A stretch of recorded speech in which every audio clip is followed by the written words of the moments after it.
திக்கற்ற பிள்ளைகளுக்கு சகாய நீரே அல்லவோ,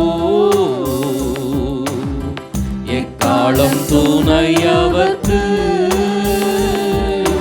நிற்பவரும் நீரே அல்லவோ.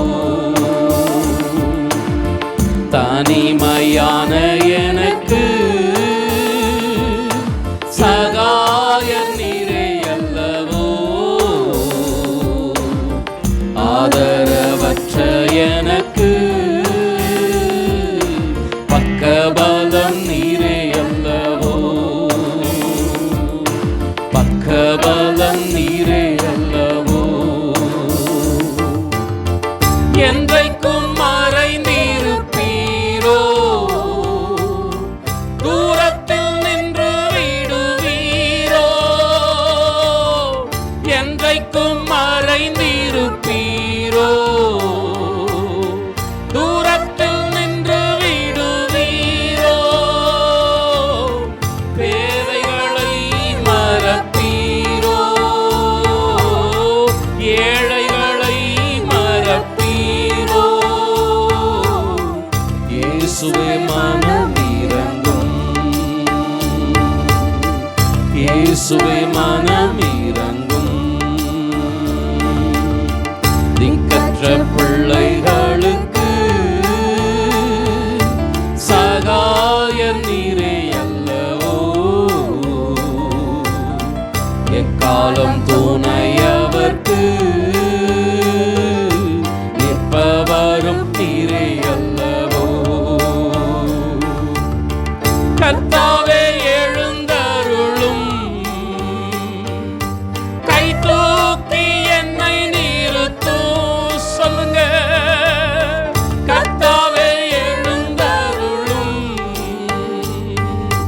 கை தூக்கி என்னை நிறுத்தும்.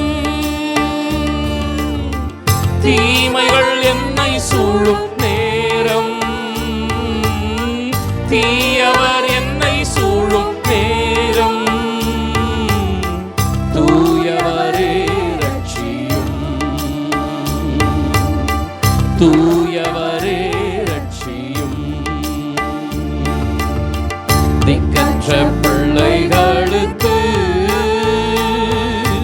சகாய நீரே அல்லவோ, எக்காலம் துணையவர்க்கு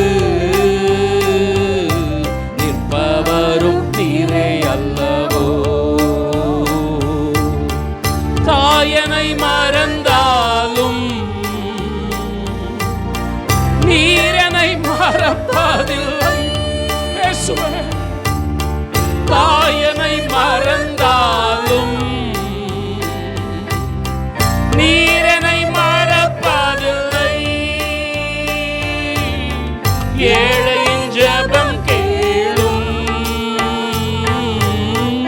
ஏழையின் ஜெபம் கேளும். இயேசுவே மனம் இறங்கும், இயேசுவே மனம் இறங்கும். திக்கற்ற பிள்ளைகளுக்கு சகாய நீரே அல்லவோ, எக்காலம் துணையவர்க்கு நிற்பவரும் நீரே அல்லவோ. தனிமையான எனக்கு சகாய நீரே அல்லவோ, ஆதரவற்ற எனக்கு பக்கபலம் நீரே அல்லவோ, பக்கபலம் நீரே அல்லவோ, பக்கபலம் நீரே அல்லவோ, பக்கபலம் நீரே அல்லவோ. பிதாவாகிய தேவனாலும் கர்த்தராகிய இயேசு கிறிஸ்துவினாலும் கிருபையும் சமாதானமும் உண்டாவதாக. ஆமென். கடந்த வாரத்தில் தேசம் அவர்கள் வசமாயிற்று என்கிற செய்தியை தியானித்தோம். இந்த செய்தியின் தொடர்ச்சியை இந்த நாளில் நாம் பார்க்க போகிறோம். கர்த்தர் தாம் வாக்கு பண்ணினபடியே பாலும் தேனும் ஓடுகிற செழிப்பான தேசத்தில் தம்முடைய ஜனங்களை கொண்டு போய் சேர்த்தாலும், அந்த நன்மையான ஆசீர்வாதங்களை சுதந்திரும்படி அனுக்கிரகம் செய்தாலும், கர்த்தர் ஒரு செய்த காரியம் விளங்கிக் கொள்ளவே முடியவில்லை. என்ன கர்த்தர் செய்தார்? இஸ்ரவேல் ஜனங்கள் அந்த தேசத்தில் போய் சேர்வதற்கு, அந்த தேசத்தை சுதந்திரிப்பதற்கு சாதகமாக அந்த தேசத்திலிருந்த மக்கள் ராட்சத சந்ததியினர் என்று சொல்லப்பட்டு இருக்கிறது, அவர்களை எல்லாவற்றையும் துரத்தி அந்த தேசத்தை சுதந்திரிக்கும்படி செய்தார். ஆனால் சில ஜாதிகளை துரத்தாமல் அவர்கள் நடுவிலேயே விட்டுவிட்டார். எல்லா ஜாதிகளையும் அவர் துரத்தவில்லை. ஆண்டவருக்கு மகிமை உண்டாகட்டும். இஸ்ரவேல் ஜனங்கள் வனாந்தரத்தில் பிரயாணம் செய்து வந்து கொண்டிருக்கிறார்கள். மோசே தலைமையில் நடந்து கொண்டிருக்கிறார்கள். எத்தனையோ ராஜாக்கள் வழி நெடுக மோசேயையும் ஜனங்களையும் முன்னேற விடாமல் எதிர்த்து நிற்கிறார்கள். நடப்பது என்ன? ஆண்டவர் சொல்லுகிறார், இந்த யுத்தம் உங்களுடையதல்ல, என்னுடையது. ஆண்டவர் யுத்தத்தை செய்து சத்துருக்களோடு போராடி அவர்களை மடங்கடித்து இஸ்ரவேல் ஜனங்கள் தொடர்ந்து கானானை நோக்கி முன்னேறி செல்வதற்கு உதவி செய்தார். மோசேயின் காலத்திற்கு அடுத்து யோசுவாவின் காலம். யோசுவாவின் காலத்திலே கானான் தேசத்தை சுதந்திரிக்கும் பொழுது வேதம் சொல்லுகிறது, 32 பெரிய பெரிய ராஜாக்களை சங்கரித்து அந்த கானான் தேசத்தை இஸ்ரவேல் ஜனங்கள் சுதந்திரிக்கும்படி கிருபை தந்தார். மோசே காலத்தில் பெரிய பெரிய சாம்ராஜ்யங்கள், யோசுவா காலத்தில் 32 பெரிய ராஜாக்கள் வழியில் எதிர்த்து வந்தாலும், தேசத்தில் தடைகளாக இருந்தாலும் சிதறடித்து தம்முடைய ஜனங்களை வெற்றியின் ஆர்ப்பரிப்போடு கூட கானான் தேசத்தை சுதந்திரிக்க செய்தார். ஆனால் இத்தனை நன்மைகளை செய்த ஆண்டவர் சில ஜாதிகளை துரத்தாமல், சில சந்ததியினரை துரத்தாமல், தலைவலி உண்டாக்கக்கூடிய நிலையில் அவர்கள் நடுவிலேயே விட்டு வைக்கிறார். நியாயாதிபதிகள் 3ஆம் அதிகாரம் 5ஆம் வசனம். இப்படி இஸ்ரவேல் புத்திரர் கானானியர், ஏத்தியர், எமோரியர், பெரிசியர், ஏவியர், எபூசியர் ஆகிய இவர்கள் நடுவே குடியிருந்து. கவனியுங்கள் அருமையானவர்களே, ஏறத்தாழ 6 சந்ததியினரை குறித்து இந்த வசனத்திலே பார்க்கிறோம். கானானியர், ஏத்தியர், எமோரியர், பெர்சியர், ஏவியர் மற்றும் எபூசியர். இந்த 6 சந்ததியை குறித்து நாம் இந்த 5ஆம் வசனத்தில் பார்க்கிறோம். இந்த 5ஆம் வசனம் மாத்திரம் அல்ல, முந்தின வசனத்தை கவனித்து பார்ப்பீர்களானால் பெலிஸ்தரின் 5 அதிபதிகள் மற்றும் சீதோனியரை குறித்து சொல்லப்பட்டிருக்கிறது. இந்த 6 சந்ததியினர் இல்லாமல் இன்னும் சில சந்ததியினரை ஆண்டவர் துரத்தவில்லை, அவர்களை கர்த்தர் விட்டு வைத்தார். கவனிக்க வேண்டுகிறேன், இஸ்ரவேல் ஜனங்கள் கானான் தேசத்திலே 12 கோத்திரங்கள் என்கிற சகோதரர்களுக்கு நடுவிலே குடியிராதபடி சில சத்துரு போன்ற தலைவலி கொடுக்கிற ஜாதிகளுக்கு மத்தியிலே குடியிருக்கும்படி கர்த்தர் அனுமதித்தார். ஒன்றை நீங்கள் புரிந்து கொள்ள வேண்டும், ஆண்டவருக்கு மகிமை உண்டாகட்டும். தேவன் தமது ஜனங்களுக்கு வருகிற பிரச்சனைகளை அனைத்தும் தீர்த்து விடுகிறதில்லை. 100க்கு 100 ஆண்டவர் சால்வ் பண்றதில்லை. சில பிரச்சனைகளை ஆண்டவர் அப்படியே விட்டு வைக்கிறார். சத்துருக்களை துரத்தாமல் ஆண்டவர் அப்படியே விட்டு வைக்கிறார். அதற்கு என்ன காரணம்? தேவன் என்ன செய்தாலும் அதற்கு நியாயமான ஒரு காரணம் இருக்கும் என்று நாம் நன்கு அறிந்திருக்கிறோம். மனிதர்கள் வேண்டுமானாலும் தீமை செய்யலாம், தேவன் ஒருபோதும் தீமை செய்கிறவர் அல்ல. அவர் சொல்லுகிறார், நான் உங்களை குறித்து நினைத்திருக்கிற நினைவுகள் தீமைக்கு ஏதுவானவைகள் அல்ல, அவைகள் நன்மைக்கு ஏதுவானவைகள். ஸோ ஆண்டவர் எது செஞ்சாலும் அது நன்மைக்கு ஏதுவாக தான் இருக்கும், அது சரியாக தான் இருக்கும். வழி நெடுக இருக்கிற சாம்ராஜ்யங்களை தவிடுபொடியாக்கின ஆண்டவர், 32 பெரிய பெரிய ராஜாக்களை துவம்சம் செய்த ஆண்டவர் இந்த சில ஜாதிகளை ஏன் விட்டு வைத்தார்? அன்பான சகோதரனே, சகோதரியே, ஆண்டவர் சில காரணங்களை இங்கே சுட்டி காட்டுகிறார். பல குறிப்புகள் உண்டு என்றாலும் 3 குறிப்புகளுக்கு கீழாக நான் இந்த காரணத்தை ஆராயப் போகிறோம். இந்த 3 குறிப்புகளை போகிறதுக்கு முன்னாடி ஒன்றை சொல்லிவிடுகிறேன் அருமையானவர்களே. எந்த பிரச்சனையாக இருந்தாலும், சத்துருவின் போராட்டம் எதுவாக இருந்தாலும் முழுமையான தீர்வை கொடுக்கிறவர் கர்த்தர் மாத்திரம்தான். நம்முடைய சுய பலம், மனிதருடைய உதவி இதனால நம்ம முழுசா பிரச்சனையிலிருந்து வெளியே வந்துடலாம் நினைச்சா அது நடக்காது. யோசுவா வெற்றி கொண்ட ராஜாக்கள் 32 ராஜாக்கள் குறித்து வேதம் சொல்லுகிறது. அவர்கள் பெரிய பெரிய படைபலம் கொண்ட ராஜாக்கள். ஆனால் தேவன் விட்டு வைத்த ஜாதிகள், அந்த சில ஜாதிகளை குறித்து சொல்லப்பட்டிருக்கிறது, அவர்கள் சாதாரணமானவர்கள்.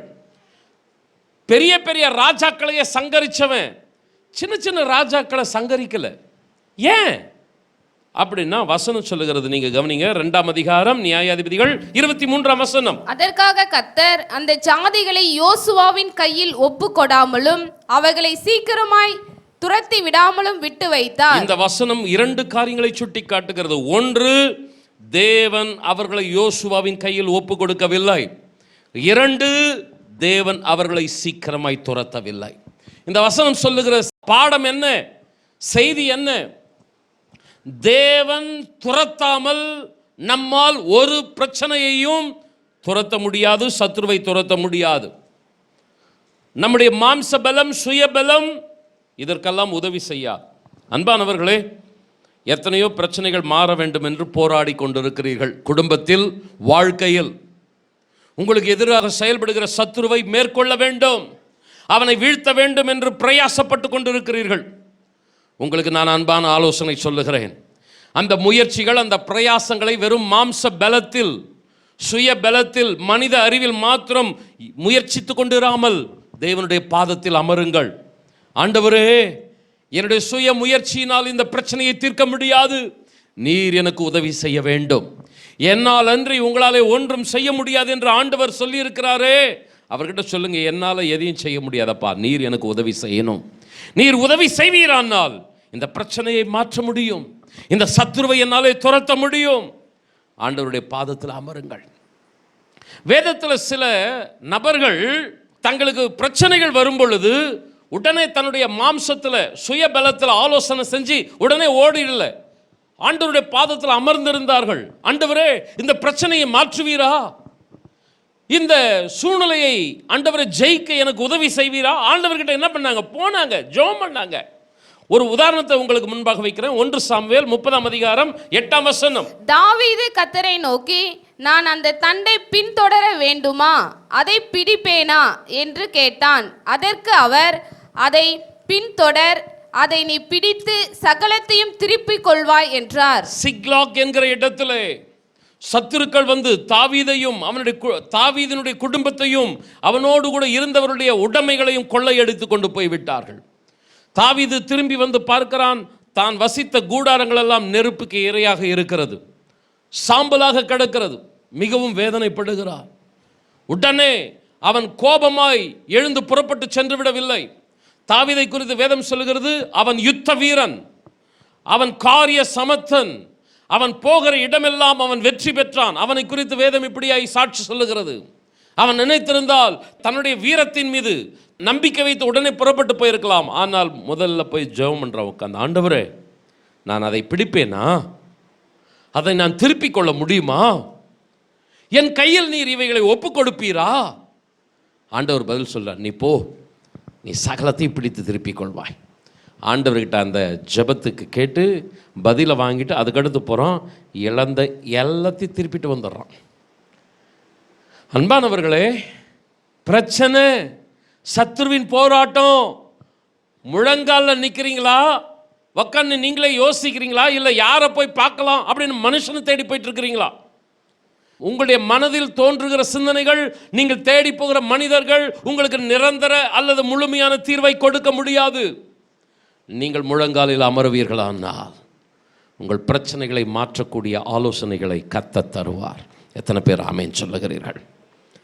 தாவீது சின்ன பையனாக இருக்கும்போது ஃபஸ்ட்டு ஒரு யுத்தத்தை சந்திக்கிறான். என்ன யுத்தம்? சண்டே கிளாஸ் பிள்ளைகளுக்கு தெரியும், கோலியாத்தோடு கூட யுத்தம். அந்த கோலியாத்தோடு கூட இருக்கிற யுத்தத்தில் கூட நீங்கள் பார்த்தீங்கன்னா அவன் தேவனை தான் சார்ந்து கொள்ளுகிறான். அந்த கோலியாத்தை பார்த்து சொல்கிறான், நீ பட்டயத்தோடும் நீ ஈட்டியோடும் என்ன சந்திக்க வர, ஆனால் நானோ நீ நிந்தித்த இஸ்ரவேலின் இராணுவங்களின் தேவனாகிய சேனைகளின் கர்த்தருடைய நாமத்தினாலே உன்னிடத்தில் வருகிறேன். நீ நிந்தித்த பார், அதே தேவனுடைய நாமத்தை சார்ந்து கொண்டு நான் உனக்கு எதிராக வருகிறேன். சின்ன பையனாக இருக்கும்போதுங்க அவன் ஆண்டவரை நம்பி தான் பிரச்சனையை தீர்க்க புறப்பட்டான். அதுக்கடுத்து அவன் நாளுக்கு நாள் வளர்ந்தான். அவன் ஒரு யுத்த வீரனாக மாறினான். அவனுடைய வீரத்தை பார்த்து ராஜா அவனுக்கு படை தளபதி என்கிற போஸ்டை கொடுத்தார். அந்த படை தளபதியாக இருந்த அவன் பிற்காலத்தில் அவன் மறுபடியும் ராஜாவாக மாறிட்டான் இஸ்ரவேலுக்கு. நாளுக்கு நாள் அவன் வளர்ந்தான். வளர்ந்த பின்னாடியும் படைபலம் அதிகார பலம் எல்லாம் இருந்த போதும் அவன் என்ன செய்கிறான்னா, ஆண்டவரே நான் பின்தொடர முடியுமா, என்னால் ஜெயிக்க முடியுமா? கவன்கல் தனியாக நின்று கோலியாத்தை வீழ்த்தினான். அவன் பக்கத்தில் பட பலமே இருக்குது. எப்படி இருந்தாலும் ஜெபம் பண்ணாமல் தேவனிடத்தில் விசாரிக்காமல் அவன் புறப்பட்டு போகிறதே கிடையாது. இந்த தாவீது தான் சொல்கிறான், கிழக்கிலே மேற்கிலே வனாந்தர திசையிலிருந்து வெற்றி வராது. தேவனே நியாயாதிபதி, ஒருவனை தாழ்த்தி ஒருவனை என்ன செய்கிறார், உயர்த்துகிறார். 20ஆம் சங்கீதத்தில் அறிக்கையிடுகிறான். சிலர் ரதங்களை குறித்து சிலர் குதிரைகளை குறித்து மேன்மை பாராட்டுறாங்க, அதை தான் நம்பிட்டு இருக்கிறாங்க. ஆனால் நானோ கர்த்தரை குறித்தே மேன்மை பாராட்டுவேன். குதிரைகளை குறித்து ரதங்களை குறித்து மேன்மை பாராட்டினவர்கள் முறிந்து விழுந்தார்கள். கர்த்தரை குறித்து மேன்மை பாராட்டின நாங்களோ எழுந்து நிமிர்ந்து நிற்கிறோம். எத்தனை பேர் ஆமென் சொல்றீங்க? நான் 3 குறிப்புக்கு போகிறதுக்கு முன்னாடி ஒன்றை சொல்கிறேன். அருமையானவர்களே, எடுத்த உடனே உங்கள் மூல அறிவில் செயல்பட்டுறாதீங்க. அவங்க சொல்கிறாங்க இவங்க சொல்கிறாங்கன்னு மனிதனுடைய ஆலோசனை சார்ந்துட்டு போயிடாதீங்க. கொஞ்சம் ஜெபம் பண்ணுங்க. சின்ன காரியமாக இருந்தாலும் பெரிய காரியமாக இருந்தாலும் ஆண்டவருடைய பாதத்தில் அமருங்க. யோசுவாவை பற்றி தான் நம்ம இன்றைக்கி போன வாரமும் இந்த வாரமும் பார்க்குறோம். ஆனால் இவ்வளோ பெரிய யோசுவாவே ஒரு தப்பு பண்ணிட்டான் ஒரு முறை. அருமையானவர்களே, ஆயி என்கிற பட்டணம், அந்த பட்டணத்துக்கு விரோதமாக யுத்தம் பண்ணணும். ஆயி சின்ன பட்டணம். அந்த பட்டணத்தில் இருக்கிற மக்களும் ரொம்ப ரொம்ப கொஞ்சமான மக்கள். உடனே யோசுவா என்ன பண்ணுறான், மூலையில் ஒரு கால்குலேட் பண்ணுறான். நம்மக்கிட்ட இவ்வளோ படைபலம் இருக்கிறதே, நம்மக்கிட்ட இருக்கிற படை இவ்வளவு பலசாலிகளாக இருக்கிறாங்களே, ஆயி பட்டணம் பாவம் கொஞ்சம் சின்னது, பா நீங்கள் மட்டும் போங்கப்பா, போயிட்டு அந்த பட்டணத்தை முறியடிச்சிட்டு வாங்கப்பா. படுதோல்வி அடைகிறாங்க. அதுக்கடுத்து ஆண்டவர்கிட்ட உக்காடுறான். தோல்வி வந்துட்டு பின்னாடி ஆண்டவர்கிட்ட உக்காடுறான். ஆண்டவரே நான் என்ன பண்ணட்டாப்பா, நீ சின்ன கூட்டத்தை அனுப்புனேன், முழு கூட்டமாக போ, அப்போ தான் வெற்றி பெறும். எப்பவுமே ஜோமனி செயல்படுற யோசுவா அன்னைக்கு ஜோம் பண்ணாமல் செயல்பட்டான். தோல்வி. பிரதர் சிஸ்டர், ஊழியக்காரன் நானாக இருந்தாலும் நீங்களாக இருந்தாலும் ஆண்டவர் இதில் ரொம்ப ரொம்ப வைராக்கியமாக இருப்பார். என் பிள்ளைகள் என்னை சார்ந்திருக்க வேண்டும். எத்தனை பேர் ஆமேன்னு சொல்கிறீங்க? கொஞ்சம் கரங்களை உயர்த்தி ஹல்லேலூயா. ஆண்டவரே, சிறிய காரியமானாலும் பெரிய காரியமானாலும் நாங்கள் உம்மையே சார்ந்திருக்க வேண்டும் அப்பா. ஆண்டவர், தாவீது சின்ன வயசில் உம்மை சார்ந்திருந்து படபலம் அதிகார பலம் வந்துட்ட பின்னாடி அவன் தன்னை நம்பலப்பா. அவன் ஆரம்பத்திலையும் முடிவிலும் கடைசி வரைக்கும் உம்மையே சார்ந்திருந்தான். 2 கரங்களை உயர்த்தி, தகப்பனே எங்களுக்கு ஒன்றும் இல்லையானாலும் நாங்கள் உண்மை தான் சார்ந்து இருப்போம், எங்களுக்கு எல்லாமே இருக்குதுனாலும் உண்மையை நம்பி இருப்போம். சத்தமாமேன்னு சொல்லுங்களேன். ஆண்டவர் நம்மோடு கூட இருப்பாராக. சின்ன பிரச்சனையானாலும் பெரிய பிரச்சனையானாலும் அவரை சார்ந்து கொள்ளுங்க, அவர் துரத்துவார். நான் 3 குறிப்புகளுக்குள்ளே போகிறேன். ஏன் ஆண்டவர் சில ஜாதிகளை துரத்தாமல் சத்துருக்களை போன்று அவர்கள் தேவ ஜனங்களுக்கு தலைவலியாய் காணப்படுகிற நிலையிலே விட்டு வைத்தார்? முதல் குறிப்பு, நாம் கர்த்தருக்குள் பலப்பட வேண்டும், நாம் அவருக்குள் வல்லவர்களாக மாற வேண்டும் என்பதற்காக.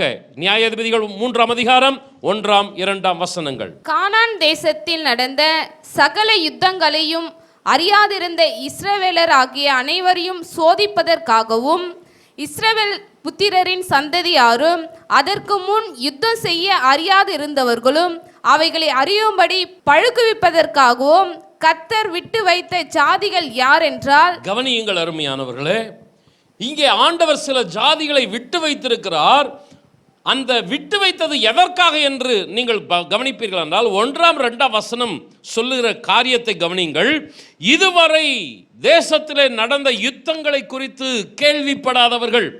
2வது, யுத்தத்திலே தேவனது வல்லமை, சத்துருக்களோடு கூட யுத்தம் செய்யும்போது தேவனுடைய வல்லமை வெளிப்படுகிறது அல்லவா, அந்த வல்லமையை அறியாதிருந்தவர்கள். 3வது, அந்த யுத்தத்தில் அவர்களும் வல்லவர்களாக மாற வேண்டும். பார்க்கிறவர்களாக அல்ல, பார்வையாளர்களாக அல்ல, அந்த யுத்தத்தில் பங்கெடுத்து அவர்களும் ஒரு வீரர்களாக காணப்பட வேண்டும். 3 காரியம் சொல்லப்பட்டிருக்கிறது. யுத்தத்தை பார்க்காதவங்க அதை அறிந்து கொள்ளணும். யுத்தத்தில் தேவனது வல்லமை வெளிப்படுது பார். அந்த தேவனுடைய ஓங்கிய புயம், பலத்த கரம், இராணுவத்தினருடைய கரம் அல்ல, கர்த்தருடைய பலத்த கரம் வெளிப்படுறத அறிந்து கொள்ளணும். மூணாவது, அவங்களும் அந்த இராணுவத்தில் வீரர்களாக வல்லவர்களாக இருக்கணும். இன்றைக்கும் இஸ்ரவேல் தேசத்தில் ஒரு நடைமுறை இருக்கிறது அருமையானவர்களே. நம்முடைய இந்திய தேசத்துலலாம் அந்த நடைமுறை இல்லை. இஸ்ரவேல் தேசத்தில் ஒரு நடைமுறை இருக்கிறது. என்ன? 18 வயசு கம்ப்ளீட் ஆயிடுச்சுன்னா ஆண் பிள்ளைகள் 32 மாதங்கள் இராணுவத்திலே பணியாற்ற வேண்டும். பெண் பிள்ளைகள் அதே 18 வயசு கம்ப்ளீட் ஆனவங்க 24 மாதங்கள் இராணுவத்தில் பணியாற்ற வேண்டும். ஆண் பிள்ளைகள் 32 மாதம், பெண் பிள்ளைகள் 24 மாதம் இராணுவத்தில் போயிட்டு ட்ரைனிங் எடுக்கணும். ஒரு இராணுவ வீரர்களாக அவர்களும் பங்கெடுக்கணும். இன்றைக்கும் இஸ்ரவேல் தேசத்தில் நடைமுறையில் இருக்குது. நீ என்னென்னா படிச்சுக்கோ, மெடிக்கல்னா படி, என்ஜினியர்னா படி. ஆனால் இராணுவத்தில் குறிப்பிட்ட காலங்கள் நீ பயிற்சி பெற வேண்டும். நீ ஒரு வீரனாக பணியாற்ற வேண்டும். எதற்காக? என்னுடைய தேசத்து மக்கள் யாரும் கோழைகளாக இருக்கக்கூடாது, வீரர்களாக இருக்கணும். இரண்டாவது, இஸ்ரவேல் தேசம் என்பது கர்த்தரால் கொடுக்கப்பட்ட தேசம். இன்னைக்கு அந்த தேசத்துக்காக கர்த்தர் பாராட்டுகிற அந்த வைராக்கியத்தை அந்த மக்கள் பார்க்கணும். ஒன்று தேசபக்தி, இன்னொன்று தேவ பக்தி. இந்த ரெண்டுத்திலையும் இஸ்ரவேல் ஜனங்கள் இருக்கணும். அந்த கவர்மெண்ட் இந்த நடைமுறையை கொண்டு வந்திருக்கிறது. கட்டாயம். உங்களுக்கு இஷ்டம் தான் சேருங்க, இல்லை கட்டாயமாக சேர்ந்தே ஆகணும். அன்பானவர்களே, இது எதற்காகன்னா தன்னுடைய ஜனம் கஷ்டப்படணுன்றதுக்காக இல்லை. தன்னுடைய மக்கள் எப்படிப்பட்டவர்களாக இருக்கணும்? வீரர்களாக இருக்கணும். அந்த தேவனுடைய யுத்தத்தை செய்யக்கூடிய அந்த ட்ரெயின்டு பர்சன்ஸாக இருக்கணும். ரெண்டாவது, யுத்தத்தை நீ என்னதான் ட்ரைனிங் பண்ணாலும் கர்த்தர் தான் யுத்தத்தில் வல்லவர். தேசத்துக்காக யுத்தம் செய்கிறவர் கர்த்தர் தான் நீ அறிஞ்சு கொள்ளணும். ஒன்று தேசத்துக்காக, ரெண்டாவது தேவனுக்காக நீ வைராக்கியமாக இருக்கணும். எப்படி ட்ரெயின் பண்ணுறாங்க பாருங்க. இன்னைக்கு நம்ம ஐயோ என் பிள்ளையா ஒரு வேலை கூட செய்யக்கூடாதுப்பா, என் பிள்ளை எப்படி இதெல்லாம் வேலை செய்யுது, பொத்தி வளர்த்துக்கிறாங்க. ஒரு கஷ்டமும் என் பிள்ளைகள் படக்கூடாது. சொகுசா பிள்ளைகளை வளர்க்கிறாங்க. பிள்ளைகள் வழி தவறி போகிறார்கள். பிள்ளைகள் உருவாக்கப்பட வேண்டும். எத்தனை பேர் ஆமேன்னு சொல்கிறீங்க? எஸ்எஃப்சி கேம்ப் கடந்த மாதம் நடந்தது. எஸ்எஃப்சி கேம்ப் நடந்துட்டு இருக்கும்போது அந்த ஃபைனல் டைம், முடிகிற டைம் வந்தது. அந்த விசேஷித்த செய்தியாளர் கலந்து கொண்டு இருக்கிற எல்லா வாலிப தம்பி தங்கைமார்களுக்கு ஒரு ஸ்பெஷல் அனாயிண்டிங் ஆண்டவர் தொடணும்னு ஆராதனை நடத்திக்கிட்டு இருந்தார். எல்லா போதகர்களும் ஊழியக்கார அம்மாங்களும் ஜெபம் பண்ணிட்டு இருந்தாங்க. நானும் அப்படியே நடந்துட்டு ஜெபம் பண்ணிகிட்டே இருந்தேன். என்னுடைய கண்களில் கண்ணீர். ஆண்டவரே, இந்த வாலிப பிள்ளைகளுக்கு போராட்டமே வரக்கூடாது, சத்ருவின் சோதனையே வரக்கூடாது. அப்படி ஜெபம் பண்ணன்னா நான் என் பிள்ளைகளை பலவீனப்படுத்துகிறேன். என்னுடைய பிள்ளைகளுக்கு போராட்டங்கள் சத்துரு கொண்டு வரலாம், ஆனால் என் பிள்ளைகள் ஜெயிக்க வேண்டும். ஆண்டவர்கிட்ட ஜெபம் பண்ணிட்டு இருந்தேன். இவர்களெல்லாம் ஆண்டவரே வல்லவர்களாக இருக்கணும். அப்போஸ்தலனாகிய யோவான் எழுதுகிறாரே, வாலிபர்களே பொல்லாங்கனை ஜெயித்ததினாலே நான் உங்களுக்கு எழுதுகிறேன். ஆண்டவரே, இந்த வாலிப தம்பிமார்கள் தங்கச்சிமார்கள் எல்லாம் சத்துரு சோதனையை கொண்டு வருவான், பாவ சோதனையை கொண்டு வருவான், உலக கவர்ச்சியை கொண்டு வருவான். ஆனால் என் பிள்ளைகள் ஜெயிக்கணும். ஹல்லேலூயா. இந்த கூடுகையில் கலந்து கொண்டு இருக்கிற அந்த 72 மாணவ மாணவிகள் ஜெயிக்கணும். கண்ணீர் விட்டு ஜெபித்தேன். இன்றைக்கும் அன்பானவர்களே, இந்த திருச்சபை குறித்து நான் சொல்லுகிறேன். வயதானவர்களோ, கணவன்மார்களோ, மனைவிமார்களோ, வாலிப தம்பி தங்கைமார்களோ, உங்களுக்கெல்லாம் ஒரு சோதனையும் வரக்கூடாது, ஒரு பிரச்சனையும் வரக்கூடாது. அந்த ஜெபம் தப்பான ஜெபம். 32 பெரிய பெரிய ராஜாக்களை துரத்தின தேவன், வழி நெடுக இருக்கிற சாம்ராஜ்யங்கள் எல்லாம் துவம்சம் செய்த ஆண்டவர் சில ஜாதிகளை விட்டு வச்சதுக்கு காரணம் என்னன்னா, என் ஜனம் யுத்தத்தில் பழகணும். அல்லேலூயா. என்னதான் யுத்தம் செஞ்சாலும் அவர்களுடைய பலத்தினால வெற்றி கிடையாது, நானே வெற்றியை தருகிறவர்னு என் ஜனங்கள் அறிந்து கொள்ளணும். சத்தமா ஆமென் சொல்லுங்க. நானும் ஜெபம் பண்ணிட்டு இருக்கிறேன். ஆண்டவரே, போராட்டங்கள், பாடுகள், அந்த பாடுகள் அவர்களை உருவாக்கணும். பிரச்சனைகளை தீர்க்கிறவர்கள் மனிதர்கள் அல்ல, தன்னுடைய சொந்த பலம் அல்ல, கர்த்தரே பிரச்சனைகளை தீர்க்கிறவர். சபை, விசுவாச குடும்பங்கள் தேவனுடைய கரத்தினால் பலப்படுத்தப்படணும். எத்தனை பேர் ஆமென் சொல்றீங்க? ஆண்டவர் சில ஜாதிகளை துரத்தவில்லை. விட்டு வைக்கிறார். காரணம் என்னென்னா, நம்மெல்லாம் ட்ரைன்டு பர்சனாக மாறணும். இரண்டாவது குறிப்பு, தேவன் சத்துருக்களை முழுவதுமாக துரத்தாமல் விட்டு வைப்பதற்கு காரணம், நாம் பரிசுத்தத்தில் சத்தியத்தில் நிலைத்திருக்க வேண்டும். முதல் குறிப்பு, நாம் வல்லமையுள்ளவர்களாகி மாற வேண்டும், பலப்படுகிறவர்களாய் காணப்பட வேண்டும், நல்ல ட்ரெயின்டு பர்சனாக இருக்கணும். ரெண்டாவது குறிப்பு, பரிசுத்தத்தில் நிலைச்சு நிற்கணும், சத்தியத்தில் நிலைச்சு நிற்கணும். நியாயாதிபதிகள் 2ஆம் அதிகாரம் 21, 22 வசனங்கள். யோசுவா மரித்து பின் வைத்து போன ஜாதிகளில் ஒருவரையும் நான் இனி அவர்களுக்கு முன்பாக துரத்தி விடாதிருப்பேன். அவர்கள் பிதாக்கள் கர்த்தரின் வழியை கவனித்தது போல அவர்கள் அதிலே நடக்கும்படிக்கு அதை கவனித்து பார்ப்பார்களோ இல்லையோ என்று அவர்களை கொண்டு இஸ்ரவேலை சோதிப்பதற்காக அப்படி செய்வேன் என்றார். பிதாக்கள் கர்த்தருடைய வழியில் நடந்தது போல பிள்ளைகள் நடக்கிறார்களா? ஆண்டவர் சில ஜாதிகளை துரத்தி விடாமல் விட்டு வைத்தார். எதற்காக விட்டு வைக்கிறார்? சத்தியத்தில் நடக்கிறார்களா? சபையில் நிலைச்சு நிற்கிறார்களா? இன்னைக்கும் சில பிரச்சனைகள் மாறவில்லை. குடும்பங்களிலே, வாழ்க்கையிலே சில சூழ்நிலைகளை கர்த்தர் விட்டு வைத்திருக்கிறார். எதற்காக? ஆண்டவரை தேடி வருகிறார்களா? நெருக்கத்தில் அவர்கள் கர்த்தரை தேடினார்கள் என்று சொல்லப்பட்டிருக்கிறதே. ஆபத்தில் அவன் என்னை நோக்கி கூப்பிடுவான் என்று சொல்லப்பட்டிருக்கிறதே. ஆண்டவர் சூழ்நிலைகளை வைத்திருக்கிறார். சில பிரச்சனைகள் சபையை விட்டு விலக்குகிறதா அல்லது சபையிலே அவர்களை கொண்டு வந்து நாட்டி வைக்கிறதா? இரண்டாவது இங்கே சொல்லப்பட்டிருக்கிறது, பிதாக்கள் கர்த்தரின் வழியை நடந்தது போல பிள்ளைகள் நடக்கிறார்களா? ஏன் யுத்தத்தை தேவன் ஏன் சில ஜாதிகளை விட்டு வச்சார் தெரியுங்களா? அப்பா அம்மாமார்களுக்கு தெரியும், இந்தந்த ஜாதிகளெல்லாம் வரும்போது, ஜாதி என்று சொல்லுகிறது எது? நேஷன்ஸ், ராஜ்யங்கள். இவர்களெல்லாம் யுத்தம் செய்ய வரும்போது மோசே இப்படியெல்லாம் யுத்தம் பண்ணார், யோசுவா இப்படியெல்லாம் யுத்தம் பண்ணார். யாருக்கு தெரியுது? அம்மா அப்பாவுக்கு நல்லா தெரியுது. ஆனால் குழந்தைங்கள் அப்போ தான் வளர்ந்துருக்கிறாங்க, அவங்களுக்கு தெரியல. இப்போ எங்கே வந்துட்டாங்க? லைஃப்பில் செட்டில் ஆகிட்டாங்க. பாலும் தேனும் ஓடுகிற தேசம், நல்ல வசதியாயிடுச்சு. இன்றைக்கி நிறைய நம்ம வீட்டில் நடக்கிற ஒரு காரியம் என்ன தெரியுங்களா? நீங்களும் நானும் வளர்ந்த விதம் எப்படி திரும்பி பாருங்க. கண்ணீர் விட்டு கதறி கஷ்டப்பட்டு வாயை கட்டி வயிற்றை கட்டி எவ்வளோ போராடி போராடி வளர்ந்து இன்னைக்கு நின்று இருக்கிறோம். நம்முடைய பிள்ளைகளுக்கு எந்த கஷ்டமும் தெரியாது. என்ன வேணும்னாலும் வாங்கி கொடுக்குற அந்த வசதியை கர்த்தர் கொடுத்திருக்கிறார். அந்த இடத்துல தான் இஸ்ரவேல் ஜனங்கள் இருக்கிறாங்க. அப்பா அம்மாமார்கள் வனாந்திரத்தில் நடந்தாங்க. பிள்ளைகள் எங்கே இருக்கிறாங்க? பாலும் தேனும் ஓடுகிற செழிப்பான இடத்துல இருக்கிறாங்க. ஆனால் ஆண்டவர் என்ன பண்ணிட்டார்? சில ஜாதிகளை விட்டு வச்சிட்டார். எதுக்குன்னா, பிதாக்கள் அந்த கர்த்தருடைய வல்லமையை பார்த்தது போல பிள்ளைகளும் கர்த்தருடைய வல்லமையை பார்க்கணும்.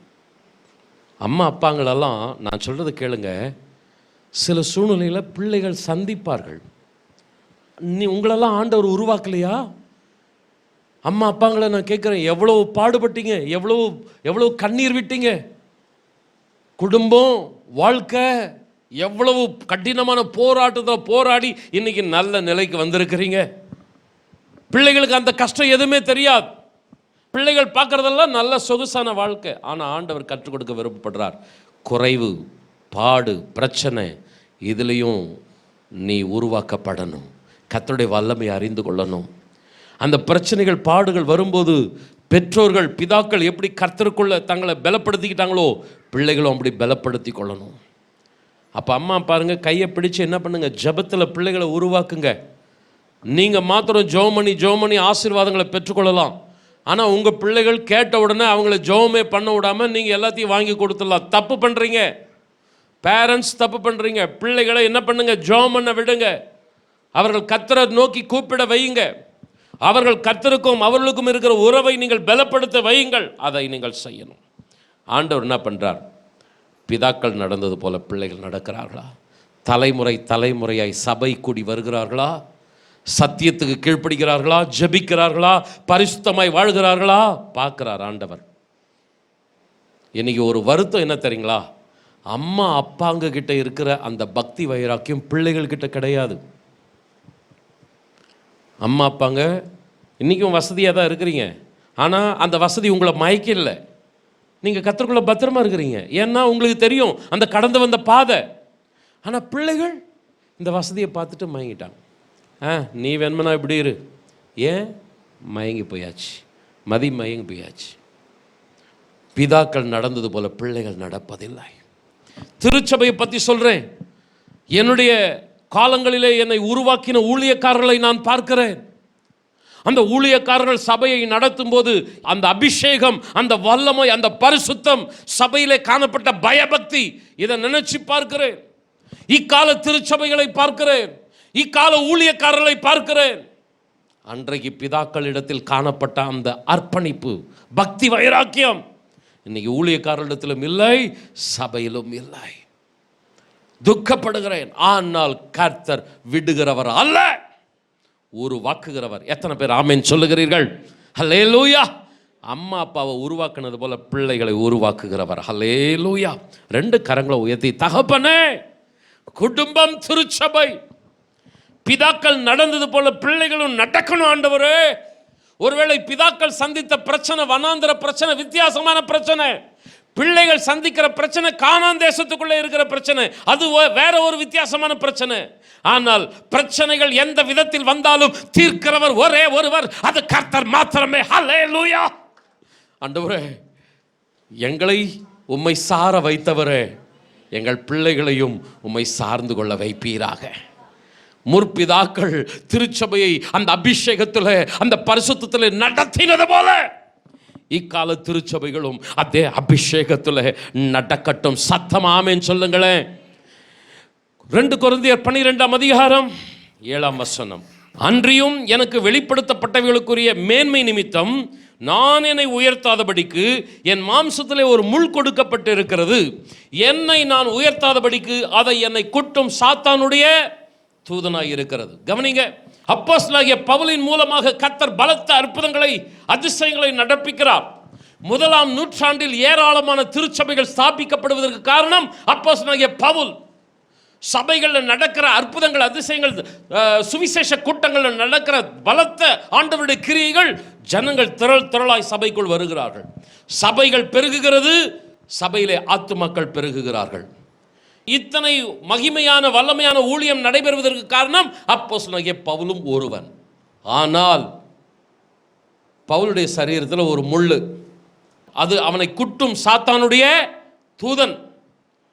பவுல் ஜெபம் பண்ணா எத்தனையோ பிசாசு ஆடுது, ஓடுது. பவுல் ஜெபம் பண்றான், வியாதி சுகமாகிறது. ஆனால் பவுல் தனக்கு ஜெபம் பண்றான், ஒரு முள்ளு அவனை விட்டு போகவே இல்லை. அவன் ஆண்டவர்கிட்ட கேட்குறான், ஆண்டவரே இந்த முள்ளை எடுத்து போடும். 3 முறை ஜெபம் பண்ணுறான். ஆண்டவர் சொல்கிறார், என் கிருபை உனக்கு போதும், உன்னுடைய பலவீனங்கள் என்னுடைய பலன் பூரணமாக விளங்கும். அருமையானவர்களை கவனிங்கள். இந்த சூழ்நிலைக்கு பவுல் என்ன காரணம் என்று ஆராய்ந்து அதை கண்டுபிடிக்கிறான். என்ன கண்டுபிடிக்கிறான்னா, அதுதான் நம்ம வாசித்தோம். எனக்கு வெளிப்படுத்தப்பட்டவர்களுக்குரிய மேன்மை நிமித்தம் நான் என்னை உயர்த்தாதபடி. பவுல் நல்ல பயங்கரமான ஊழியக்காரன். அந்த நாட்களில் இருந்த அப்போஸ்தலர்களிலேயே சொல்லப்போனால் பேதுரு தான் பிரதான அப்போஸ்தலன். ஆனால் பேதுருவை விட மிக அதிகமான வல்லமையான ஊழியம், அதிகமான நிருபங்களை எழுதுந்து, நிறைய மேன்மை, நிறைய உயர்வு, நிறைய புகழ். ஆனால் இந்த மேன்மை புகழ் அவனுக்கு பெருமை வந்துடக்கூடாது. அவன் மேட்டிமையாய் மாறிடக்கூடாது. அவன் தொடர்ந்து தாழ்மையாக இருக்கணும். கண்ணை மூடுற வரைக்கும் அந்த அழைப்பில், அந்த அபிஷேகத்தில் அவன் நிலைச்சு நிற்கணும். ஆண்டவர் பவுலுக்கு குட்டும் சாத்தானுடைய தூதனா ஒரு பிரச்சனையை வைத்து வச்சிட்டார். எத்தனையோ பிரச்சனையை துரத்துனவர் இந்த பிரச்சனையை துரத்தலை. எவ்வளவோ பவுலுடைய ஜபத்தை கேட்டு விடுதலை கொடுத்தவர் இந்த ஜபத்துக்கு விடுதலை கொடுக்கல. சில சூழ்நிலையை ஆண்டவர் மாற்றலை. காரணம் என்ன தெரியுமா? நம்ம இடறி போயிடக்கூடாது. எவ்வளோ பெரிய ஆளா, பெரிய காரியங்களை நம்ம செய்கிறா இருந்தாலும் நீங்களும் நானும் நம்மளை நினச்சி பார்க்கணும். நம்ம மனிதன். ஹல்லேலூயா. கர்த்தர் நம்ம எப்படி நினைவு கூறுகிறாரா? நம்ம மண் என்று நினைவு கூறுகிறார். என்ன ஆட்டம் ஆடினாலும் ஒரு நாள் மண்ணுக்கு மண்ணு தான். கொஞ்சம் நினச்சி பார்க்கணும். பெருமை, மனம் மேட்டிமை தலைக்கு வந்துடக்கூடாது. வசதிகள் வரலாம், உயர்வுகள் வரலாம், பெரிய பெரிய காரியங்களை சாதிக்கலாம். ஊழியக்காரனோ விசுவாசியோ மண்ட கனம் வந்துடக்கூடாது. ஆண்டவர் குற்ற சாத்தானுடைய தூதனை வைக்கிறார். எனக்கும் உண்டு, உங்களுக்கும் உண்டு. யாராவது சபையில் கொஞ்சம் தன்னை ஆடி நான் தான் பெரிய ஆள் காட்டினா குற்ற தூதனை வச்சிருவார் சாத்தான். குட்டி தாழ்ந்து இருக்க பண்ணிடுவார் ஆண்டவர். ஏன்னா பெருமை, மனமேட்டிமை, இடரல் வந்துவிடும். ஆரம்பத்தில் சாத்தா விழுந்தது அந்த மேட்டிமைனால தானே. சபையில் அந்த மேட்டிமை வந்துடக்கூடாது. உடனே பவுல் ரெகக்னைஸ் பண்ணிட்டான். அதுக்கடுத்து அவன் ஜெபம் பண்ணவே இல்லை. ஆண்டவரே, இது என்னை உருவாக்குவதற்கு, என்னை பரிசுத்தப்படுத்துவதற்கு, சத்தியத்திலே, ஊழியத்திலே, சபையிலே கடைசி வரைக்கும் நான் நிலைத்திருப்பதற்கு இந்த பிரச்சனையை அனுமதித்திருக்கிறீர். ஆண்டவரே, நான் ஒரு தீர்மானம் எடுக்கிறேன்ப்பா, உம்முடைய அழைப்பில், அன்பில் கடைசி வரைக்கும் நிற்பேன். அவன் தான் சொல்கிறான், நல்ல போராட்டத்தை போராடினேன், ஓட்டத்தை முடித்தேன், விசுவாசத்தை காத்துக்கிட்டேன், நீதியின் கிரீடம் எனக்காக வைக்கப்பட்டிருக்கு. பிரதர் சிஸ்டர், அதே ரூட்டில் தான் நம்மளும் போகிறோம். நம்மளும் சில குட்டும் சாத்தானுடைய தூதன் எதையாகிலும் இருக்கலாம். அது எதுன்னு தெரியாது, ஒருத்தருக்கு வித்தியாசமாக இருக்கும். எத்தனையோ பிரச்சனைகளை மாற்றின ஆண்டவர் சில சூழ்நிலையில் அப்படியே விட்டு வச்சிருக்கிறார். காரணம் என்ன தெரியுமா? நீங்கள் கெட்டு போயிடக்கூடாது. கெட்ட குமாரன் ஊமையை நீங்கள் கவனித்து பார்த்தீங்கன்னா, அந்த கெட்ட குமாரன் ஊமையில் அவன் எல்லாவற்றையும் இழந்து துன்மார்க்கமாக வாழ்ந்து ஒரு குடியானவன் கிட்ட போய் ஒட்டிக்கிறான். ஒன்றுமே இல்லை, எல்லாத்தையும் இழந்துடுறான். பன்னி சாப்பிட்ற தவிடு கிடைக்கல, அவன் தத்தளிச்சுட்டு இருக்கிறான். தகப்பன் எப்படிப்பட்டவன் தெரியுமா? மிகுந்த ஆஸ்தியுடையவன், நல்ல காப்பாற்றக்கூடிய மனமுடையவன், மன்னிக்கக்கூடிய மனமுடையவன். அவனுக்கு கண்டிப்பாக தகவல் வந்திருக்கும், தன் மகன் இப்படி பரிதாபமான நிலைக்கிறான். ஒருவேளை தகப்பன் நினைத்திருந்தால் தன்னுடைய ஆஸ்தியை விற்றாவது அடிமைத்தனத்தில் இருக்கிற தன் மகனை மீட்டெடுத்திருக்க முடியும். ஆனால் தகப்பன் அப்படி செய்யவில்லை, அமைதி காக்கிறான், பிரச்சனைகளை தீர்க்கவில்லை, நிதானிக்கிறான், தாமதிக்கிறான். காரணம் என்ன தெரியுமா? மறுபடியும் ஒரு சத்துருவின் சோதனை என் மகனிடத்தில் வரும் பொழுது அவன் மறுபடியும் விழுந்துடக்கூடாது. இப்போ விழுந்திருக்கிறான், ஆனால் எழுந்து நின்னா எப்படி நிற்கணும்னா ஸ்ட்ராங்காக நிற்கணும். ஹல்லேலூயா. மறுபடியும் பாவம் செஞ்சு, மறுபடியும் மன்னிப்பு கேட்டு, மறுபடியும் விழுந்து எழுந்து விழுந்து எழுந்து இந்த வாழ்க்கை இருக்கக்கூடாது. ஒரு நிலையான ஸ்திரமான வாழ்க்கை வரணும். எப்போ என் மகன்கிட்ட வருதோ அப்போ நான் தூக்கி விடுவேன். ஹல்லேலூயா. அந்த இளைய குமார்கிட்ட அந்த சிந்தனை வந்துச்சு, புத்தி தெளிஞ்சிச்சு. ஐயோ, நான் தப்பு செஞ்சிட்டேனே, நான் ஒரு மகனாக இருக்கிறதுக்கு தகுதி இல்லை, ஒரு வேலைக்காரனாக இருக்க போகிறேன். தாழ்த்துறான், மனம் திரும்புகிறான், ஒரு வைராக்கியமான முடிவெடுக்கிறான். இனிமேல் பட்டு நான் என்னுடைய தகப்பனுடைய வீட்டில் நிலைச்சு நிற்பேன். உடனே அந்த தகப்பன் என்ன பண்ணுறான்? உயர்த்துறான். என்றைக்கும் அருமையானவர்களே, பரம தகப்பன் நம்முடைய பிரச்சனைகளில் அவர் நினச்சா எதை வேணுமானாலும் தீர்க்க முடியும். எத்தனை பேர் ஆமேன்னு சொல்கிறீங்க? உங்களால் என்னால் தீர்க்க முடியாத ஒரு பிரச்சனை என்ன தெரியுங்களா? பாவத்திலிருந்து விடுதலை ஆகிறது நம்மளால் தீர்க்க முடியாத பிரச்சனை. ஆண்டவர் தம்முடைய குமாரனை அனுப்பி அந்த பாவத்திலிருந்து விடுவித்தார். யோசுவா 32 பெரிய பெரிய ராஜாக்களை சங்கரித்தது போல பெரிய பெரிய பிரச்சனைகளை ஆண்டவராக இயேசு கிறிஸ்து சங்கரித்து போட்டார். சில பிரச்சனைகளை ஆண்டவர் விட்டு வச்சிட்டார், யோசுவா கையில் ஒப்பு கொடுக்கல. பாவத்தை விடுவித்தவர், சத்ருவின் தலையை நசுக்கி போட்டவர், நம்மளை அவருடைய பிள்ளையாக மாற்றினவர் சில பிரச்சனைகளை விட்டு வச்சிருக்க. ஏன் பிரதர் சிஸ்டர்? எனக்கும் உண்டு, உங்களுக்கும் உண்டு. ஏன் தெரியுமா? அந்த பரிசுத்தத்தில் நிலைச்சு நிற்கணும். அல்லேலூயா. பெருமை, மனமேட்டிமை வந்துடக்கூடாது. கடைசி வரைக்கும் பவுலை போல நல்ல போராட்டத்தை போராடணும், ஓட்டத்தை முடிக்கணும், கரங்களை உயர்த்தி விசுவாசத்தை, அபிஷேகத்தை, பரிசுத்தத்தை காத்துக்கொள்ளணும், சத்தியத்தில் நிலைச்சு நிற்கணும். அவர் நமக்காய் வைத்திருக்கிற அந்த நீதியின் கிரீடத்தை சுதந்தரிக்கணும். சத்தமாக ஆமேன்னு சொல்லலாமா? மூணாவது ஒரு குறிப்பை வச்சு நான் முடிக்க விருப்பப்படுகிறேன். கர்த்தரே தேவன் என்பதை சுற்றிலும் இருக்கிற சத்துருக்கள், ஜனங்கள் அறிந்து கொள்ள வேண்டும். சில பிரச்சனைகளை கர்த்தர் மாற்றலை. ஏன் மாற்றலை தெரியுமா? நம்ம மூலமாக ஆண்டவர் ப்ரூஃப் பண்ண விருப்பப்படுறாரு, நாம் ஆராதிக்கிற தேவனே மெய்யான தேவன் என்று. உபாகமம் 32 அதிகாரம் 30 அவர்களுடைய கண்மலை அவர்களை விற்காமலும் கர்த்தர் அவர்களை ஒப்பு கொடாமலும் இருந்தாரானால் ஒருவன் 1000 பேரை துரத்தி 2 பேர் 10,000 பேரை ஓட்டுவது எப்படி?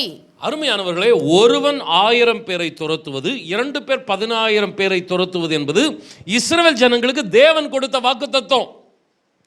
உங்கள ஒருத்தன் 1000 பேரை துரத்துவாங்க, 2 பேர் ஒருமனப்பட்ட 10,000 பேரை துரத்துவாங்கன்னு ஆண்டவர் ஜனங்களுக்கு கொடுத்த வாக்குத்தத்தம். ஆனால் இந்த வாக்குத்தத்தம் இங்கே தலைக்கீழே இருக்குது. கவனிங்க கொஞ்சம். சத்துரு துரத்துகிறான், 1000 பேர் ஓடுகிறார்கள். 2 பேர் துரத்துகிறார்கள், சத்துரு ஒட்டுமொத்த ஜனங்க 10,000 பேர் ஓடுறாங்க. சத்துருக்கு முன்பாக வெட்கப்பட்டு தலை குனிஞ்சு ஓடுறாங்க தேவ ஜனங்கள்.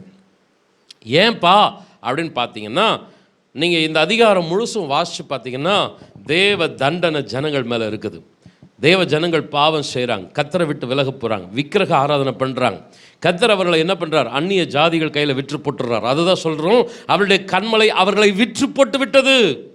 கர்த்தர் அவர்களை புறஜாதிகள் கைகளிலே ஒப்பு கொடுத்து விட்டது. இந்த வாக்குத்தத்தத்தை கொஞ்சம் ரிவர்ஸ் பண்ணுறேன். சத்துரு நம்ம கையில் ஒப்பு கொடுக்கப்படணும். ஆனால் இப்போ என்ன நடந்திருக்குது? நம்ம சத்துரு கையில் ஒப்பு கொடுக்கப்பட்டிருக்கிறோம். நம்ம சத்துருக்களை துரத்தணும், ஆனால் சத்துரு நம்மளை துரத்துறான். ஏன் இந்த ரிவர்ஸ் அப்படின்னா சூழ்நிலை அதுதான். பாவம், பிரச்சனை, பின்மாற்றம். நான் முதல் குறிப்பை சொன்னேன் இல்லைங்களா? கர்த்தருக்குள் பலப்பட்டார்கள். ரெண்டாவது குறிப்பு சொன்னேன் இல்லைங்களா? அந்த பரிசுத்தத்தில் அந்த தங்களை கர்த்தருக்குள்ள புதுப்பித்து கொண்டார்கள். இந்த சம்பவம் தான் நடக்கிறது உபாகமம் 32ஆம் அதிகாரத்தில். சில சூழ்நிலைகள், பிரச்சனைகள் உங்களுக்கும் எனக்கும் வருவது நல்லது. எத்தனை பேர் ஆமேன்னு சொல்கிறீங்க? வர்றதுனால தான் நம்ம என்ன பண்ணுறோம்? கொஞ்சம் உபவாசிக்கிறோம், ஜெபம் பண்ணுறோம். ஆண்டவரே, நான் ஏதாவது தப்பு பண்ணியிருந்தா என்ன மன்னி ஆண்டவரே, நான் இனி உம்முடைய பிள்ளையா வாழ்வேன்னு ஒப்பு கொடுக்குறோம். தப்பு, சிக்ஷை, தண்டனை வரலைன்னா அப்படியே துணிகரமாக வாழ்ந்து நரகத்தின் பிள்ளைகளாக போயிடுவோம். சிக்ஷிக்கிற தேவனுடைய அன்புக்காக கரங்களை உயர்த்தி ஆண்டவருக்கு நன்றி செலுத்துவோமா? ஹல்லேலூயா. அன்பானவர்களே, முதல்ல பார்த்தீங்கன்னா அந்த தேவனுக்குள்ள பலப்படுத்தி கொள்கிறாங்க. ரெண்டாவது பார்த்தீங்கன்னா தங்களை தாழ்த்தி, அந்த கெட்ட குமாரன் எப்படி புத்தி தெளிஞ்சு மனம் திரும்பி தாழ்மையோடு தகப்பன் கிட்ட வந்தது போல 32ஆம் அதிகாரத்தில் என்ன நடக்குதுன்னா, தேவனுடைய ஜனங்கள் தேவன் கிட்ட தங்களை அர்ப்பணித்துக் கொள்ளுகிறார்கள். இப்போ என்ன நடக்குதுன்னா, வாக்கு தத்தத்தை அப்படியே ரிவர்ஸ் பண்ணுறாரு. ஆண்டவர் வாக்கு தத்தத்தை புதுப்பிக்கிறார். ஒருத்தன் 1000 பேரை துரத்த போகிறீங்க, 2 பேர் 10,000 பேரை துரத்த போகிறீங்க. ஹல்லேலூயா. சூழ்நிலை அப்படியே மாறுகிறது. இதுக்கு முன்னாடி சத்துருக்கு முன்னாடி வெட்கப்பட்டு நின்ற அந்த தேவ ஜனங்கள் இப்போ கம்பீரமாக நிற்கிறாங்க. அந்த நிற்கிறதுக்கு காரணம் என்ன அப்படின்னா, நம்ம மூலமாக நம்ம தெரு மக்கள், ஊர் மக்கள் அறிந்து கொள்ளணும், இவ்விதமாக ரட்சிக்கத்தக்க வேறொரு தேவன் இல்லை. சத்தமா ஆமென் சொல்லலாமா? ஹல்லேலூயா. சில சூழ்நிலைகளை ஆண்டவர் அனுமதித்து ஊர் மக்கள், தெருமக்கள், உறவுகள் பார்க்க, பரிதாபப்பட, சிரிக்க அனுமதிக்கிறார். உங்களை பார்த்து சிரிக்கிறது கூட மீகா சொல்றான்ல, சத்துருவே சந்தோஷப்படாத, நான் விழுந்தாலும் எழுந்திருப்பேன். உங்களையும் என்னையும் பார்த்து சத்துரு சிரிக்கிற மாதிரி சில ஒரு கண்ணீரின் சூழ்நிலை அனுமதிச்சிருக்கிறார். இது தொடருமா? தொடராது. ஹல்லேலூயா. முதல் குறிப்பு. ரெண்டாவது குறிப்பு, கர்த்தருக்குள்ள பலப்படுத்தி கொள்ளுங்க, உங்களை புதுப்பித்துக் கொள்ளுங்க, அவருக்கு உங்களுக்குள்ள உறவை ஸ்ட்ராங் ஆக்கிடுங்க. தாழ்மையா சத்தியத்தில் சபையில் நிலைச்சு நிற்கிற ஒரு தீர்மானத்துக்குள்ள கடந்து வாங்க. என்ன நடக்கும் தெரியுமா? கர்த்தருடைய கரம் அமரப்போகிறது. ஹல்லேலூயா. சபையின் மீது, குடும்பங்களின் மீது அமரப்போகிறது. வாசியுங்கள் கடைசியாக உபாகமம் 32ஆம் அதிகாரம் 39ஆம் 40ஆம் வசனம். நானே அவர், என்னோட வேறே தேவன் இல்லை என்பதை இப்பொழுது பாருங்கள். நான் கொல்லுகிறேன், நான் உயிர்ப்பிக்கிறேன், நான் காயப்படுத்துகிறேன், நான் சொஸ்தப்படுத்துகிறேன், என் கைக்கு தப்புவிப்பார் இல்லை.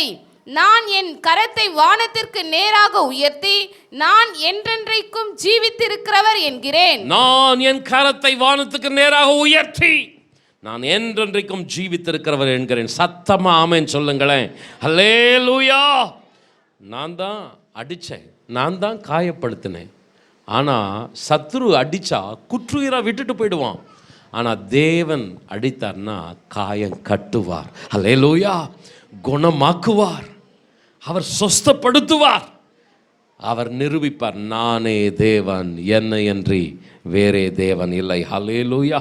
முழங்காற்படியிடுவோமா? எங்கெங்கெல்லாம் தலை குனிஞ்சு நின்னோமோ, எந்த சத்துருக்களுக்கு மத்தியிலெல்லாம் நம்ம வெட்கப்பட்டு நின்னோமோ, அந்த இடத்துல கர்த்தர் நம்மளை உயர்த்த ஆண்டவர் விருப்பமுள்ளவராக இருக்கிறார். சில மாதங்களுக்கு முன்பாக நம்ம தியானித்தோம், அவர்கள் வெட்கம் அனுபவித்த தேசத்திலேயே அவர்களை கீர்த்தியும் புகழ்ச்சியுமாய் வைப்பேன். எங்கே அவங்க தலை குனிஞ்சு நின்னாங்களோ அவர்களையே நான் உயர்த்தி வைப்பேன். அந்த சத்துருக்களெல்லாம் பார்த்து சிரிச்சாங்க பார், சிரித்து கை கொட்டி மகிழ்ந்துட்டு இருந்தாங்க பார், அவங்களுக்கு மத்தியில் அவர்களை உயர்த்துவேன். சத்துருக்களை அறிந்து கொள்வார்கள், பூமியின் ஜனங்கள் அறிந்து கொள்வார்கள், இவ்விதமாய் ரட்சிக்கத்தக்க வேறொரு தேவன் இல்லை. ஹல்லேலூயா. எகிப்து தேசத்தில் இருந்து புறப்பட்ட ஜனங்கள் செங்கடலை அடைச்சிக்கிட்டு ஜனங்கள் ரொம்ப தவிக்கிறாங்க. நிறைய பேர் என்ன நினச்சிட்டாங்க, அவ்வளோதான் முடிஞ்சு போச்சு கதை, தேவன் இப்படி பண்ணுறாரு அப்படின்ட்டு. ஆனால் ஆண்டவர் ஒரு பிளானை வச்சிருக்கிறார். இந்த திகைப்பு, இந்த பிரச்சனையை கர்த்தர் ஏன் அனுமதிச்சார்னா, அந்த பார்வோன் அறிந்து கொள்ளணும், எகிப்தியர்கள் அறிந்து கொள்ளணும், தேவன் ஒருவரே மெய்யான தேவன். ஹல்லேலூயா. நீங்கள் வணங்குகிற விக்கிரகங்கள் எல்லாம் தெய்வங்கள் அல்ல, இயேசுவே மெய்யான தேவன். 2 கரங்களை உயர்த்தி ஹல்லேலூயா.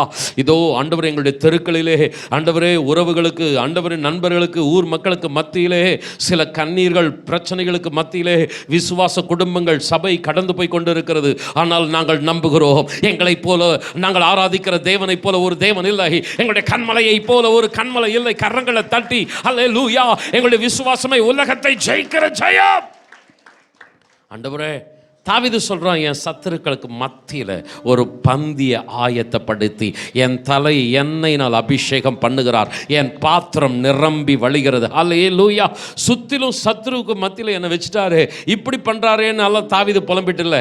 இதோ என்னை அபிஷேகம் பண்ணுகிறார், என்னை உயிர்ப்பிக்கிறார், என்னை பலப்படுத்துகிறார். ஒரு பந்தி, ஒரு கொண்டாட்டம், ஒரு மகிழ்ச்சி எனக்காய் கர்த்தர் ஆயத்தம் செய்து வைத்திருக்கிறார். ஹல்லேலூயா. ரிஹௌத நமலதியா. ஹல்லேலூயா. 2 கரங்களை உயர்த்தி ஹல்லேலூயா.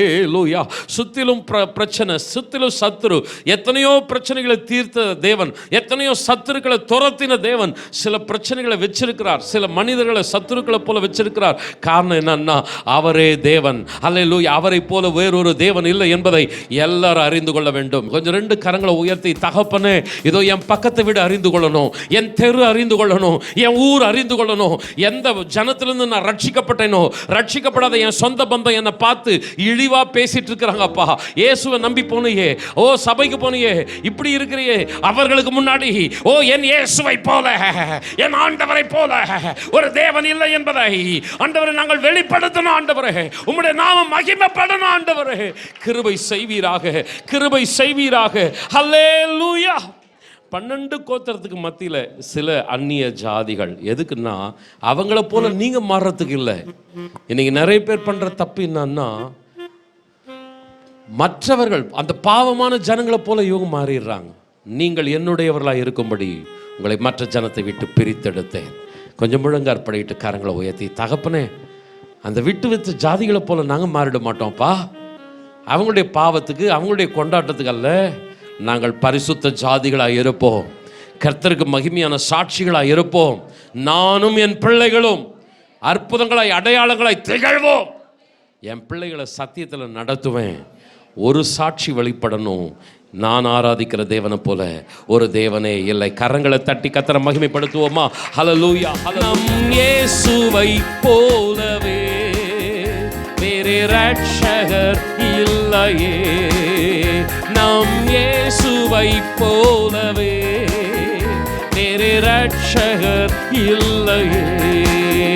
நம் ரட்சண்ய கண்மலை, அவரே நம் தஞ்சமே. நம் ரட்சண்ய கண்மலை, அவரே நம் தஞ்சமே. இயேசுவே ஆண்டவர், இயேசுவே ஆண்டவர், இயேசுவே ஆண்டவர், இயேசுவே ஆண்டவர், இயேசுவே ஆண்டவர், இயேசுவே ஆண்டவர். ஹல்லேலூயா. இயேசுவே ஆண்டவர், இயேசுவே ஆண்டவர். நல்ல கரங்களை தட்டி ஹல்லேலூயா, ஹல்லேலூயா, ஹல்லேலூயா, ஹல்லேலூயா, ஹல்லேலூயா. சகோதரர் அகஸ்டின் அவர்கள் முன்னதாக வந்து நம்ம இறுதி ஜெபத்திலே நடத்துவார்கள். எங்களை அதிகமாக நேசிக்கிற நல்ல ஆண்டவரே, இந்த மன மகிழ்ச்சி நாளுக்காக உம்மை நன்றி செலுத்துகிறோம், உம்மை துதிக்கிறோம் கர்த்தாவே. எஸ்வப்பா, விசேஷமாக கூட ஆண்டவரே, எங்களை இந்த தினத்தில் கர்த்தாவே எங்களை அப்பா உம்மை ஆராதிக்கும்படியாய் ஆண்டவரே எங்களை அழைத்து வந்து ஸ்லாகித்திருக்காய், கிருபைக்காய் உமக்கு நன்றி செலுத்துகிறோம். விசேஷ விதமாக கூட ஆண்டவரே, இந்த கேட்டன் செய்தியின் வார்த்தையின் பிறகு தகப்பனே, உம்முடைய தாசனை கொண்டு எங்கள் வெளிப்படுத்தின வார்த்தைகளுக்காய் உமக்கு நன்றி செலுத்துகிறோம். ஆண்டவரே, எந்த காரியம் எடுத்தாலும் கூட ஆண்டவரே, உம்மை தேர்ற பிள்ளைகளாக எங்களை மாற்றும்படியாய், ஜெபிக்கும்படியாய் கர்த்தாவே எங்கள் மீது உங்கள் ஜபாவை ஊற்றும்படியாய் ஜெபிக்கிறேன் அப்பா. விசேஷமாக கூட தகப்பனே ஆண்டவர் அப்பா பரிசுத்தத்தில் கூட கத்தாவே நாங்கள் வாழத்தக்கதாய் எங்களை ஒரு விஷயம் எங்களை அப்பா எங்கள் பாவங்களை முற்றிலும் பரிசுத்தப்படுத்தும்படியாய் செபிக்கிறோம்ப்பா. அப்பா உங்களுடைய யூசுப் ரத்தத்தினாலும் எங்களை சுத்திகரிக்கும்படியாய் செபிக்கிறோம்ப்பா. ஆண்டவரே சோத்திரம் கத்தாவே வந்துகள் ஒவ்வொருவரும் கத்தர் ஆசீர்வதிக்கும்படியாய் செபிக்கிறோம்ப்பா. இந்த நேரத்தில் கத்தாவே எங்களை தாழ்த்தி உங்களுடைய கிருபையின் கரத்தில் ஒப்பு கொடுக்கிறேன். இயேசு கிறிஸ்துவின் ஜெபிக்கிறேன் நல்ல பிதாவே. என் ஆத்துமாவே கர்த்தரை ஸ்தோத்திரி, என் முழு உள்ளமே பரிசுத்த நாமத்தை ஸ்தோத்திரி. என் ஆத்துமாவே கர்த்தரை ஸ்தோத்திரி. கர்த்தர் செய்த சகல உபகாரங்களை மறவாதே. ஆமென். நம்முடைய கர்த்தராகிய இயேசு கிறிஸ்துவின் கிருபையும் பிதாவாகிய தேவனது அன்பும் பரிசுத்த ஆவியானவருடைய அற்புதமான வழி நடத்துதலும் நம் அனைவரோடு கூட என்றென்றும் தங்கியிருப்பதாக. ஆமென். Praise the Lord. கர்த்தர் உங்களை ஆசீர்வதிப்பாராக.